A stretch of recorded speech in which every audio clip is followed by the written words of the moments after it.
Lupiano, 2 de janeiro de 1999. Escola dos Gen. Eu amo a ti, Jesus abandonado.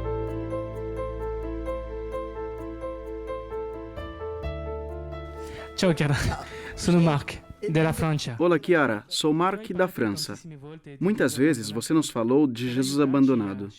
Para nos ajudar a escolhê-lo, como você faz? Poderia nos contar a experiência mais linda que você fez com ele? Io non so veramente quale sia la più bella. Eu não sei realmente qual é a mais linda, porque não é questão de experiência, mas é o encontro com ele e ele é sempre o mesmo. Jesus é sempre belo, belo, é o mais belo dos filhos dos homens. É que eu vivo o dia inteiro com ele. Também antes de vir aqui, de entrar, eu disse, eu amo você nesse Gen. Do contrário, serviria para quê? E como eu o amo o dia inteiro, tenho muitas maneiras para amá-lo. Em primeiro lugar, é preciso sempre renegar-nos a nós mesmos. Às vezes me sinto cansada e digo, está bem, coragem. Afinal, de um pouco de cansaço não é que se morre. Ou fico impaciente, calma, calma. Ou tenho vontade de olhar para alguma coisa. Não, mortifique-se, porque você não é do mundo. Está no mundo, mas não é do mundo. Cada vez que dizemos não a nós mesmos, amamos Jesus abandonado. Isso acontece também a mim o dia inteiro, porque eu não é que sou santa.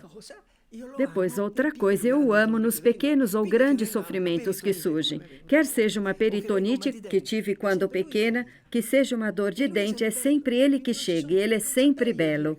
Eu não saberia dizer qual foi a experiência mais bonita, a maior. E eu o amo sobretudo nos irmãos mais necessitados. Eu escolhi seguir de perto os moribundos, os doentes terminais que foram desenganados. Porque Jesus abandonado era moribundo naquele momento. Então, dado que eu não posso fazer muitas obras de caridade além das que faço com a obra, como atividade minha pessoal, eu sigo essas pessoas. E os necessitados estão por toda parte, nos drogados, nas pessoas tristes, atribuladas, traídas, desiludidas, órfãs, porque sentem como Jesus abandonado a falta de um pai, nas viúvas, porque sentem a falta do marido. Também, não só nos indivíduos, mas até em porções da humanidade, da igreja. Uma vez encontramos uma porção da humanidade que refletia o semblante de Jesus abandonado. Foi quando começou Fontaine na África. Os Gen 2 daquela época ajudaram muito nisso. Lembro que lá na floresta morava uma tribo de animistas. Eram vítimas de uma desgraça horrível. 98% das crianças recém-nascidas morriam. 98% das crianças recém-nascidas morriam. Vocês podem bem entender que era uma desolação, se encontrava em um grande abandono. Era Jesus abandonado que nos chamava, tal como quando nos chamou a trabalhar nos países da antiga cortina de ferro, onde vivia a Igreja do Silêncio. Quanto desta vez era para lhes dar outro exemplo, para dizer como se ama Jesus abandonado. Então essa tribo rezou muito, pedindo que viesse uma ajuda, mas não chegou. Então disseram, nós não somos dignos de receber as graças. Façamos uma coleta. Quem sabe que tipo de dinheiro tinham na floresta? Não havia ainda nada lá, nem a central elétrica, nem as casas, somente árvores. Fizeram uma coleta e souberam que morava ali perto um bispo. Os missionários de vez em quando apareciam, mas só de passagem, disseram ao bispo, talvez o Senhor faça com que uma tribo melhor do que a nossa reze. Não sei a quem o bispo pediu para rezar, mas ele nos procurou e disse como estava a situação. Nós, primeiros focolarinos e focolarinas da época, dissemos, não podemos deixar de ir lá. Então partiram alguns médicos para tentar resolver este problema da mortalidade infantil. E sabe onde foram morar? Eu vi, pois estive lá. Eles foram morar em cabanas onde apareciam até serpentes à noite. Era uma vida dura. Só depois de 3 anos é que conseguiram construir um casebre para estar um pouco melhor. Depois de 3 anos, eu fui visitá-los para ver como iam as coisas. Lá, todos esses banguas, como se chamam, fizeram uma grande festa. Estava presente o rei, chamado Fon. com todas aquelas roupas típicas. Dançavam muito bem, tinham danças bonitas.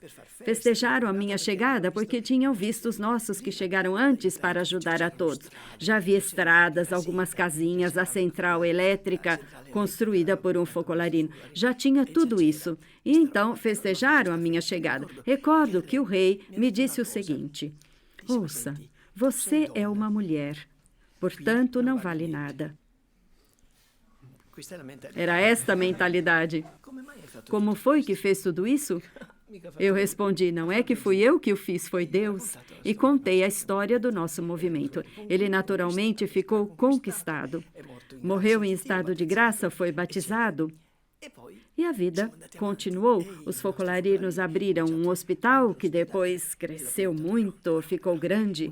Abriram uma escolinha que depois também cresceu muito. Atualmente prepara os alunos para entrarem na universidade. Ali se formam dirigentes, deputados. Hoje Fontaine é uma cidade de 80 mil habitantes. Com a região circunstante, 600 casas, uma igreja maravilhosa. Viu o que o amor a Jesus abandonado nos leva a fazer? Acho que esta é uma das grandes alegrias que temos no coração por tê-lo amado. Portanto, nós o amamos nas renúncias a nós mesmos. Quando saio, gostaria de olhar ao meu redor, mas não é vontade de Deus. Estou no carro e se vê que devo olhar para frente, então digo, perfeita alegria. Começo a sentir sono porque não dormi bem. Perfeita alegria. O dia inteiro é perfeita alegria. Perfeita alegria. E aí, se chega uma dor pequena, perfeita alegria. Ou uma grande dor, perfeita alegria. Uma preocupação, perfeita alegria. Um focolarino em crise, perfeita alegria. É tudo uma perfeita alegria.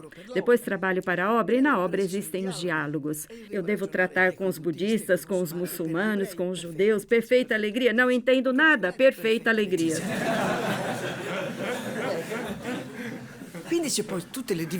Todas as divisões do mundo são o seu semblante. Ele experimentou a divisão. Em todas as divisões, vemos um semblante seu. Também entre pobres e ricos, entre as raças, entre os povos. Divisões de todos os tipos. Nas igrejas, as igrejas são 300, 400, todas divididas. E trabalhar por isso é trabalhar por ele abandonado. Esta é a nossa vocação. Uma vocação maravilhosa, pois cria o mundo, o restaura, nos proporciona um mundo refeito, renovado e unido. Così.